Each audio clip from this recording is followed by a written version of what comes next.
নমস্কার, আপনারা দেখছেন আরবি বাংলা। আপনাদের সঙ্গে আমি সুস্মিতা। নজর রাখবো আজকের বেশ কয়েকটি গুরুত্বপূর্ণ খবরে। মেদিনীপুর মেডিকেল কলেজ ও হাসপাতালে সহ জেলার অন্যান্য হাসপাতালগুলির কর্মরত ডাক্তারদের সুরক্ষা এবং নিরাপত্তা নিয়ে আজ এক উচ্চ পর্যায়ের বৈঠক হলো মেদিনীপুর পশ্চিম মেদিনীপুর জেলা শাসকের কার্যালয়ে। এই বৈঠকে ছিলেন জেলা শাসক সহ জেলা প্রশাসনের উচ্চপদস্থ আধিকারিকেরা, পুলিশ সুপার সহ পুলিশ প্রশাসনের অন্যান্য আধিকারিকেরা, জেলা মুখ্য স্বাস্থ্য আধিকারিক, মেদিনীপুর মেডিকেল কলেজের অধ্যক্ষা মৌসুমী নন্দী, পূর্ত দপ্তরের আধিকারিকেরা সহ অন্যান্য আধিকারিকেরা। এই বৈঠকে মেদিনীপুর মেডিকেল কলেজ হাসপাতালে কর্মরত চিকিৎসকদের বিশ্রামাগার, শৌচাগার সহ কলেজ এবং হাসপাতাল চত্বরের সুরক্ষার জন্য ইতিমধ্যে 272টি সিসি ক্যামেরা সক্রিয় অবস্থায় কর্মরত রয়েছে। আরও প্রায় 800টি সিসিটিভি ক্যামেরা লাগানোর সিদ্ধান্ত গ্রহণ করা হয়েছে। সেই সঙ্গে হাই মাস্ট আলো লাগানোর সিদ্ধান্ত গ্রহণ করা হয়েছে। জেলার মহকুমা হাসপাতাল সহ অন্যান্য হাসপাতালগুলির সুরক্ষা সম্পর্কে এই বৈঠকে আলোচনা করা হয়েছে। এই বৈঠকে আজকে আমাদের হসপিটালে যেগুলো সুপার স্পেশালিটি হসপিটাল এবং সাব ডিভিশন হসপিটাল আছে আমাদের জেলাতে, তার যে ফিমেল ডক্টরস আছেন তাদের সেপারেট রেস্টরুম, তাদের separate toilet, proper illumination of the campus and inner building and drinking water facilities, boundary wall এবং তার উপরের ফেন্সিং যদি কোনো গ্যাপ থাকে সেটা, এবং হসপিটালের যারা ফিমেল স্টাফ এবং ডক্টর তাদের জন্য যে রেকমেন্ডেশন সুপ্রিম কোর্ট করেছে, এনশিওর করতে বলেছে, রাষ্ট্রীয় সাথী প্রকল্প আমাদের গভর্নমেন্ট অফ ওয়েস্ট বেঙ্গল থেকে ইনিশিয়েট করা হয়েছে, তার এস্টিমেশনগুলো আজকে পিডব্লিউডির কাছ থেকে নিয়ে আমরা স্বাস্থ্য দপ্তরে পাঠাচ্ছি এবং ওটা কাজ শুরু হচ্ছে। স্যার, মূলত মেডিকেল কলেজের স্টুডেন্টদের যে দাবি সেই নিয়ে আজকের বৈঠক। মেডিকেল কলেজের স্টুডেন্টদের যে দাবি ছিল তার ভিত্তিতে সুপ্রিম কোর্ট এই ভার্ডিক্টটা দিয়েছে, যেগুলো এনশিওর করতে হবে গভর্নমেন্ট অফ ওয়েস্ট বেঙ্গলকে যদি কোনো গ্যাপ থাকে।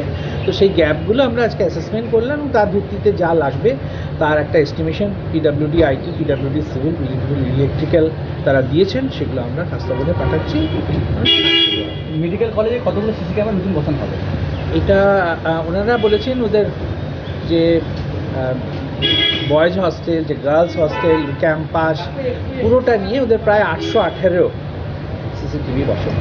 আচ্ছা স্যার, বলছি যে শুধুমাত্র কি মেডিকেল কলেজ এখন আছে 320 মতো। শুধু কি মেডিকেল কলেজ হাসপাতাল নিয়ে না জেলার? না, সমস্ত সাব ডিভিশন হসপিটাল, সমস্ত সুপার স্পেশালিটি হসপিটাল এবং মেডিকেল কলেজ সবারই এটা একটা প্রেজেন্ট স্ট্যাটাস কি আছে এই সব প্যারামিটারে এবং তার কী করতে হবে তার অ্যাসেসমেন্ট এবং তার এস্টিমেট করে ভেটিং করিয়ে পিডব্লিউডির থ্রু দিয়ে আমরা পাঠাচ্ছি। কোনো টাইম লাইন দেওয়া হয়েছে কি? হ্যাঁ, টাইম লাইন আজকে সন্ধ্যের মধ্যে আমরা এস্টিমেট পাঠিয়ে দেবো এবং কাজ যত তাড়াতাড়ি সম্ভব এটা শুরু হবে। পিডব্লিউডিকে বলা হয়েছে যে ইমিডিয়েটলি কাজ শুরু করতে হবে। তার যে ভাইস প্রিন্সিপাল প্লাস আমাদের যে হসপিটাল আছে, সব কিছু হসপিটাল আছে, আমাদের এসপি সাহেব ছিলেন, আমাদের বিভিন্ন অধিকারীগণ ছিলেন, পিডব্লিউডি যে ইঞ্জিনিয়ার্স আছে, আমাদের সেফটি অ্যান্ড সিকিউরিটি যে মেজার্স আছে তার নিয়ে আলোচনা হয়েছে। যে আমাদের এক্সিস্টিং ইনফ্রাস্ট্রাকচার আছে তার মধ্যে যে ডিউটি রুমস আছে, আপনার যে টয়লেটস আছে, সিসিটিভি ক্যামেরাজ আছে, প্লাস লাইটিং আছে, তার নিয়ে আলোচনা হয়েছে।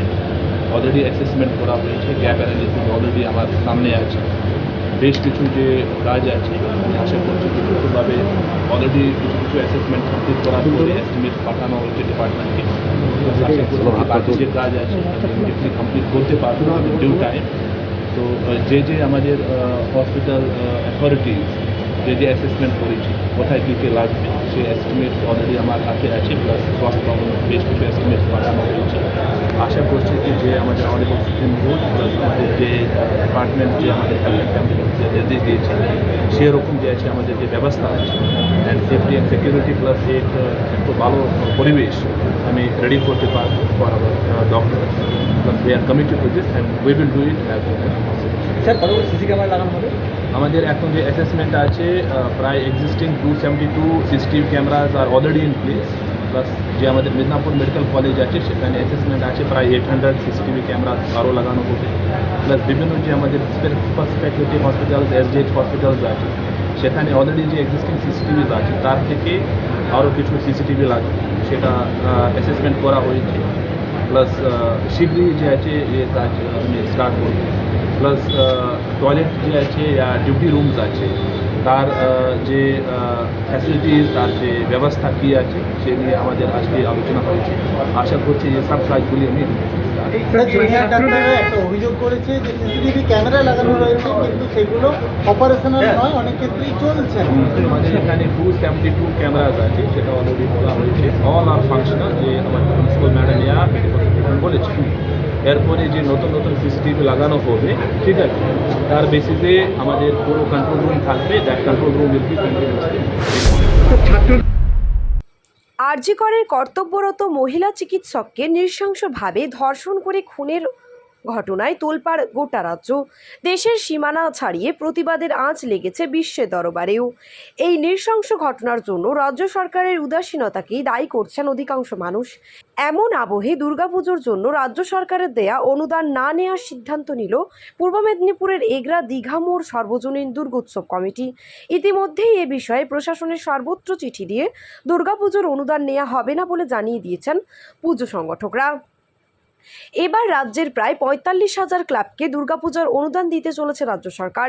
এই অনুদানের পরিমাণ বেড়ে হয়েছে ৮৫,০০০ টাকা। তবে সম্প্রতি আরজি করের অভয়াকাণ্ডের পর রাজ্য জুড়ে সরকার বিরোধী প্রতিবাদে আবহাওয়া বইতেই কিছু সময়ের জন্য পুজো অনুদান দেয়া স্থগিত করে দেওয়া হয়। এরপর আবার নতুন করে সেই অনুদান ছাড়ার জন্য প্রস্তুতি শুরু করেছে প্রশাসন। এর জন্য এগরা থানার তরফ থেকে গত ১১ই আগস্ট অন্যান্য পুজো কমিটির পাশাপাশি এগরা দীঘা মোড় সর্বজনীন দুর্গোৎসব কমিটিকেও পুজো অনুদানের আনুষঙ্গিক কাগজপত্র এবং ব্যাংক অ্যাকাউন্টের তথ্য চেয়ে পাঠানো হয়। এই চিঠি পাওয়ার পর ওই দিন রাতেই ক্লাবের সদস্যরা একটি জরুরি বৈঠকে বসেন। সেখানেই স্থির হয় এবছর অভয়াকাণ্ডের প্রতিবাদ জানিয়ে রাজ্য সরকারের অনুদান নেওয়া হবে না। এ বিষয়ে স্থানীয় পুলিশ স্টেশন এবং প্রশাসনের মহলে ইমেল মারফত চিঠি পাঠিয়ে জানানো হয়েছে ক্লাবের তরফ থেকে। এগরা দীঘা মোড় সর্বজনীন দুর্গোৎসব কমিটির সম্পাদক সুমিত সাউ জানান, অভয়ার বিচারের দাবিতে আমরা সবাই একট্টা হয়ে লড়াইয়ে সামিল হয়েছি। আমরা মনে করি রাজ্য সরকারের উদাসীনতার জন্য অভয়ার মর্মান্তিক পরিণতি হয়েছে। তাই দুর্গাপূজার জন্য রাজ্য সরকারের দেয়া অনুদান আমরা নেব না বলে সিদ্ধান্ত নিয়েছি। শুধু তাই নয়, এবারের পুজো মণ্ডপে রাজ্য সরকারের কোনো স্টল বা ব্যানার রাখা হবে না বলে সিদ্ধান্ত নেওয়া হয়েছে। দুর্গোৎসব কমিটির মানে বিশ্বজ্যোতি মাইকে আমার বাম পাশে যিনি বসে আছেন তিনি হচ্ছেন কর্ণধার। তিনি যে বক্তব্যটা প্রথমে বলেছেন তার সঙ্গে সকলে সহমত। আমাদের ক্লাবের সব মেম্বার একমত হয়েছেন এবং আইসি যেহেতু আমাদের কমিউনিকেট করেছিলেন যে টাকাটা নেওয়ার জন্য, তাকেই জানিয়ে দেওয়া হয়েছে যে আমরা টাকাটা নিতে অক্ষম। এবং তার কারণটা কি উনি বলেছেন সেটা আমি আবার পুনরায় বলছি যে আমরা টাকাটা ফেরত দিচ্ছি এই কারণে যে আরজি করের যে মহিলা ডাক্তার নৃশংসভাবে খুন হয়েছে এবং ধর্ষণ হয়েছে, ওটা পৃথিবী চঞ্চল হয়ে গেছে, বিচার চাইছে। এবং সেইখানকার আরজি করের যে প্রিন্সিপাল, তার নেতৃত্বে যে সত্যকে লোপাট করার জন্য যে চেষ্টা করা হয়েছিল, সেটাকে রাজ্য সরকার সুকৌশলে সেটাকে মেনে নিচ্ছে। এইটাই আমাদের প্রথম প্রতিবাদ। এবং দ্বিতীয় প্রতিবাদ হচ্ছে গতকাল চিফ মিনিস্টার যেভাবে বললেন যে সব জিনিস ছেড়ে দিয়ে উৎসবে নেমে যান। আমরা উৎসবে নামছি, কিন্তু আমাদের উৎসবটা হচ্ছে সমাজ সংশোধনের উৎসব। আমাদের উৎসবটা হচ্ছে দুর্নীতির বিরুদ্ধে উৎসব। এবং এটা খুব আমরা সিরিয়াসলি বলছি যে 2011 সাল থেকে মুখ্যমন্ত্রী আসার পর এই মুখ্যমন্ত্রী যতগুলো ধর্ষিতা হয়েছে পশ্চিমবঙ্গের মাটিতে একটাও বিচার হয়। এটা আমাদের কাছে একটা রেকর্ড যে 2011 সাল থেকে পশ্চিমবঙ্গের মাটিতে যত ধরনের ধর্ষণ হয়েছে, কোনো ধর্ষণ যে উনি প্রমোট করেছেন সেটা আমরা বলছি না, কিন্তু তার ন্যায্য বিচার আজ পর্যন্ত একটাও করতে পারে। এটা আমাদের কাছে একটা খুব উদ্বেগের বিষয়। আমাদের ক্লাব সর্বসম্মতিক্রমে সিদ্ধান্ত নিয়েছে যে পশ্চিমবঙ্গের এই অনুদান আমরা মানে খুব নিষ্ঠা সহকারে রিফিউজ করলাম। দৃষ্টান্ত তৈরি করছি যাতে আরও কিছু ক্লাব আমাদের অনুগামী হতে পারে। আমরা কাউকে এনফোর্স করছি না, কিন্তু এটা তো ন্যায্য জিনিস যে আজকে পশ্চিমবঙ্গে দুর্ঘটনা ঘটেছে, গোটা বিশ্ব উদ্বেগ প্রকাশ করছে। এটা চিন্তা করা যায় যেখানে মার্কিন যুক্তরাষ্ট্রের মাটিতে, জাপানের মাটিতে, অস্ট্রেলিয়ার মাটিতে, চীনের মাটিতে, রাশিয়ার মাটিতে আন্দোলন হচ্ছে, অন্যান্য রাষ্ট্রীয় আন্দোলন হচ্ছে, আর এখানে পশ্চিমবঙ্গের সরকার সুকৌশলে সেটাকে অ্যাভয়েড করে যাচ্ছে। সত্য তথ্যটাকে কে লুকিয়ে রাখলো? তার বিরুদ্ধে কেন ড্রাস্টিক অ্যাকশন নেওয়া হলো না? এটা রাজ্য সরকারের এখতিয়ার ছিল। রাজ্য সরকার কি এটা জানতো না? তারা সঙ্গে সঙ্গে ড্রাস্টিক অ্যাকশন বানিয়ে সুকৌশলে সেখানকার সন্দীপ ঘোষ এবং তার টিমকে বাঁচানোর জন্য যত রকম অপচেষ্টা তারা করেছে সেগুলোকে গার্ড করে যাচ্ছে। এটা তো আবার দিনের আলো মতন পরিষ্কার। এইটার বিরুদ্ধে কিন্তু আমাদের আন্দোলন।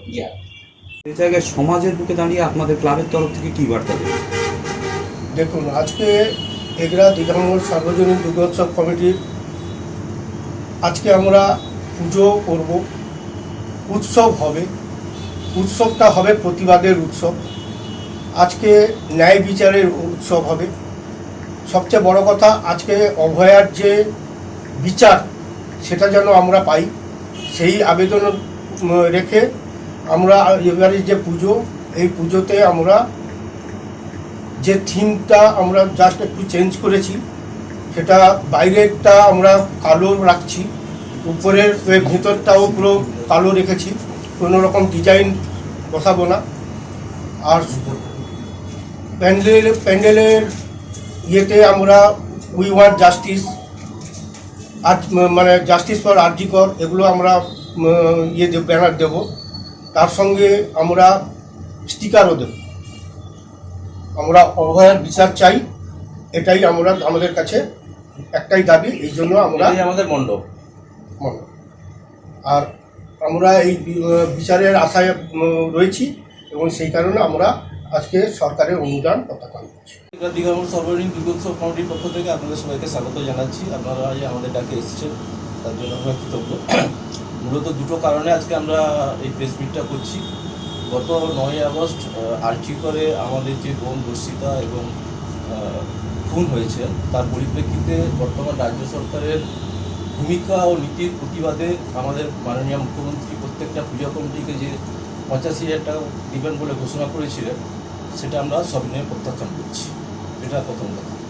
আপনাদের মনে প্রশ্ন আসতে পারে যে আজকেই কেন করছি? কারণ আমাদের মনে হয়েছে যে কোনো কিছু জিনিস পেলেই তখন তাকে প্রত্যাখ্যান করা যায়। আজকে এগুলা পুলিশ স্টেশন থেকে আমাদের কাছে ফোন এসেছিল, যদি আমরা ওই অনুদানটি নিতে চাই তাহলে আমাদের ব্যাঙ্ক অ্যাকাউন্ট এবং অ্যাপ্লিকেশন ডিটেলস দিতে হবে। তো আমাদের যখন ওনারা মনোনীত করেছিলেন নেওয়ার জন্য, তখন আমরা সেটাকে প্রত্যাখ্যান করে ওনাদের কাছে একটা বার্তা দিচ্ছি। আর একটা বার্তা হচ্ছে, প্রত্যেকবারে যে বিশ্ব বাংলা সারদ সম্মান প্রতিযোগিতা হয় জেলাব্যাপী, এই বিষাদের আবহে আমরা কোনো প্রতিযোগিতায় অংশগ্রহণ করতে চাই না। আমরা বিশ্ব বাংলা সারদ সম্মান প্রতিযোগিতা থেকে আমাদের নাম উইথড্র করে নিচ্ছি। শুধু এই প্রত্যাখ্যান এবং এছাড়া আপনারা মণ্ডপে এমন কিছু রাখছেন যেটার দ্বারা এই প্রতিবাদটাকে আরো দৃঢ় করবেন? হ্যাঁ, আমাদের মণ্ডপটা হচ্ছে আদিযোগী ধ্যানস্থ শিব। আমরা একটা শান্তির বার্তা দিতে চাইছি, শান্তির বাতাবরণ যাতে সৃষ্টি হয়, সেই জন্য শিব ধ্যানে বসছেন এবং শিবের গায়ের কালার পুরো কালো থাকবে, এটাও একটা বার্তা দিতে চাইছি। এছাড়াও আরজি করের এখন যে পরিস্থিতি, সেই ব্যাপারে আমরা পুজোর সময় কী করবো এখনই তো পুরোপুরি বলতে পারছি না, কারণ পরিস্থিতি পরিবর্তন হবে এবং পরিবর্তিত পরিস্থিতিতে নিশ্চয়ই আমাদের কিছু সামাজিক বার্তা থাকবে, যেটা এখনই আমরা পুরোপুরি বলতে পারছি না, তবে অবভিয়াসলি থাকবে। গত 15 দিন ধরে চলতে থাকা স্বচ্ছতা অভিযান এর সমাপ্তি ঘোষণা হলো আজ ঘাটাল ব্লকের দণ্ডিপুর মন্নদ হাজরা বিদ্যা মন্দির এর উদ্যোগে পশ্চিমবঙ্গ সরকারের নির্দেশ অনুযায়ী এই পরিষ্কার পরিচ্ছন্নতা নিয়ে বিশেষ উদ্যোগ গ্রহণ করা হয়। মূলত বিদ্যালয়ের ছাত্রছাত্রীরা এই উদ্যোগে সামিল হয়। এর পাশাপাশি বিদ্যালয়ের শিক্ষক শিক্ষিকা সহ আশেপাশের মানুষজন এই অনুষ্ঠানে অংশগ্রহণ করেন। বিদ্যালয়ের শিক্ষক শিক্ষিকা জানান, আমাদের মূল উদ্দেশ্য আবর্জনা মুক্ত ভারত গড়া। শুধু তাই নয়, মূলত একটি মেডেলের মাধ্যমে এই বিষয়কে সবার সামনে তুলে ধরার চেষ্টা করা হয়। এর পাশাপাশি পরবর্তী প্রজন্মকে এই বিষয় নিয়ে সচেতন করা হয়।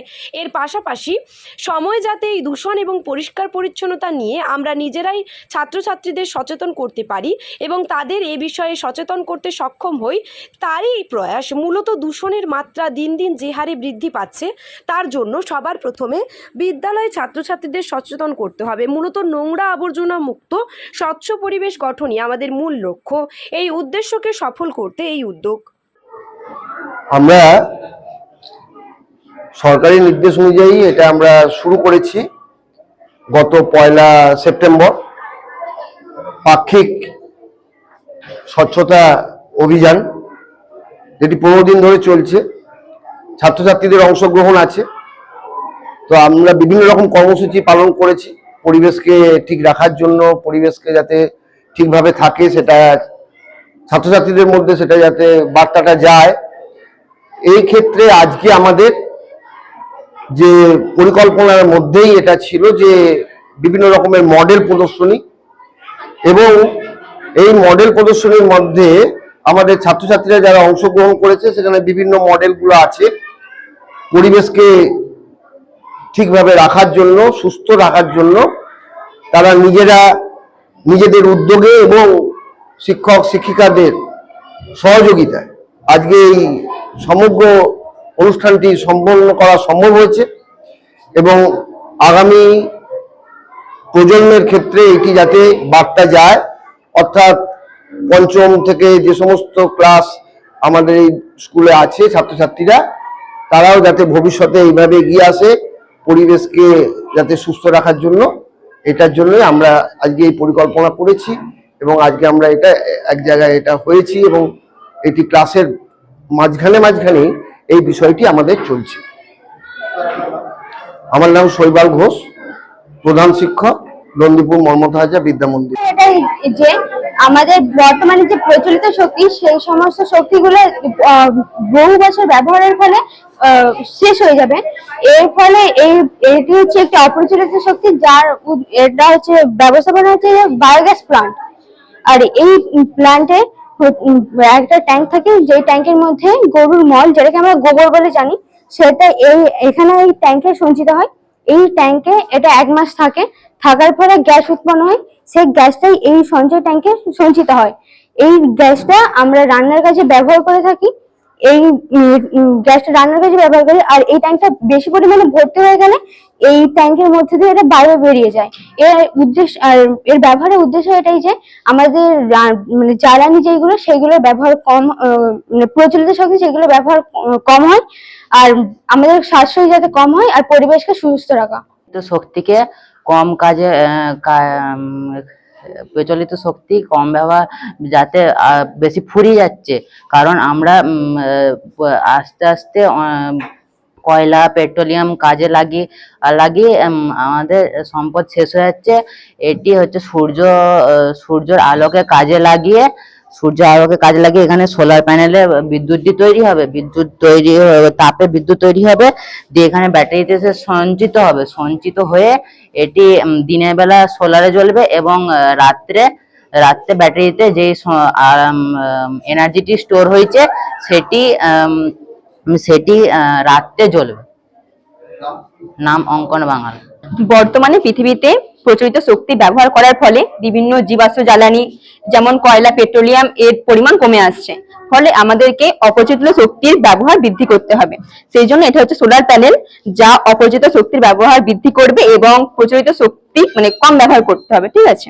তো এটা হচ্ছে সোলার প্যানেল, যা সূর্য থেকে সানলাইট গ্রহণ করার ফলে এতে পাওয়ার উৎপন্ন হচ্ছে। এই পাওয়ার ব্যাটারির মাধ্যমে সঞ্চিত হচ্ছে এবং এটা হচ্ছে একটা পুকুর থেকে এই পাওয়ার নিয়ে এবং পাম্পের মাধ্যমে জল উঠছে। এই জলটা এই ট্যাঙ্কের মধ্যে এসে সঞ্চিত হচ্ছে এবং সেটা চাষের কাজে এবং বাড়ির বিভিন্ন যাবতীয় কাজে ব্যবহার করা হচ্ছে। নাম তৃষা কর্মকার, ক্লাস 10, স্কুলের নাম নন্দীপুর মর্মত হাজরা বিদ্যা মন্দির, এইচএস। পুলিশের তৎপরতায় প্রাণ বাঁচল মেদিনীপুর মেডিকেল কলেজের জুনিয়র ডাক্তারের। হাতে সেলাইনের বোতল নিয়ে দাঁড়িয়ে পুলিশ। রাজ্য উত্তাল, তিলোত্তমাকে ধর্ষণ করে খুনের ঘটনায় অপরাধীদের সাজার দাবিতে সরব জুনিয়র ডাক্তার সহ সকলেই। কাঠগোড়ায় পুলিশকে নিয়ে নানান স্লোগান, সেখানে এক অন্য ছবি।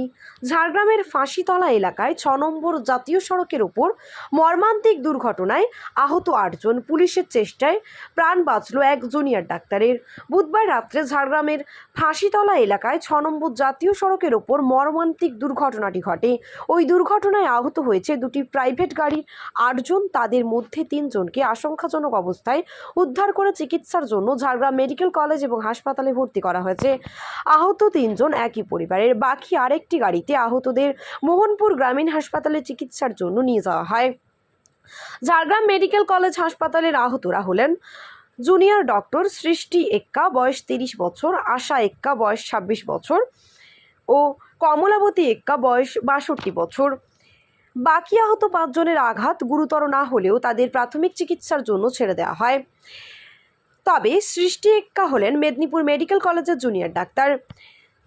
মেদিনীপুর থেকে একটি পরিবার এবং আরেকটি গাড়িতে তাদের আত্মীয়রা ফিরছিলেন। ছত্তিশগড় যাওয়ার পথে ঝাড়গ্রাম ফাঁসিতলা এলাকায় এই প্রাইভেট গাড়ির সামনে ধাক্কা মারে আরেকটি প্রাইভেট গাড়ি। ওই প্রাইভেট গাড়ির পেছনে একটি ধাক্কা মারে ট্রাক, যার ফলে মর্মান্তিক দুর্ঘটনাটি ঘটে। প্রথম প্রাইভেট গাড়িতে থাকা 4 জনের মধ্যে 3 জন গুরুতর আহত হয়েছে। সেই প্রাইভেট গাড়িটি ভেঙে দুমড়ে মুচড়ে গিয়েছে। ওই ঘটনায় খবর পেয়ে ঘটনাস্থলে যায় ঝাড়গ্রাম থানার পুলিশ আহতদের উদ্ধার করে হাসপাতালে নিয়ে যায়। তবে পুলিশের চেষ্টায় প্রাণ বাঁচল জুনিয়র ডাক্তার সৃষ্টি এক্কা নামে ওই জুনিয়র ডাক্তার এবং তার পরিবারে। তবে শুধু প্রাণ বাঁচায়নি, হাসপাতালে এনে তাদের যাতে চিকিৎসায় কোনো সমস্যা না হয় পরিবারের মতো একজন হয়ে পাশে দাঁড়িয়ে সেলাইনের বোতল হাতে নিয়েছিলেন তারা।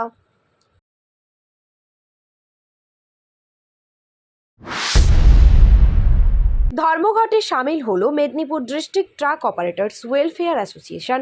পুজোর আগে পরিবহনে বড় ধাক্কা। ট্রাক ধর্মঘটে পশ্চিম Medinipur district truck operators welfare association তারা 7টি দফা দাবিকে সামনে রেখে এই ধর্মঘটে সামিল হয়েছে। মূলত পশ্চিমবাংলা জুড়ে ওভারলোড বন্ধ করা, পরিবহনের ক্ষেত্রে পুলিশ ডাক পার্টি সিভিকদের অত্যাচার বন্ধ, যত্রতত্র অনলাইন কেস দেওয়া বন্ধ, রাতের অন্ধকারে টাকা নিয়ে ওভারলোডিং গাড়ি পাস করানো চলবে না, আন্তর্জাতিক ক্ষেত্রে ট্রাক ড্রাইভারদের ওপর বাংলাদেশের লোকেদের অত্যাচার বন্ধ সহ মোট 7 দফা দাবি তুলেন তারা। এরই সঙ্গে তারা পশ্চিম মেদিনীপুরের মোহনপুর ব্রিজে গাড়ি যাতায়াতের জন্য ব্যবস্থা অথবা নিচ দিয়ে অল্টারনেট ব্যবস্থার দাবি করেন।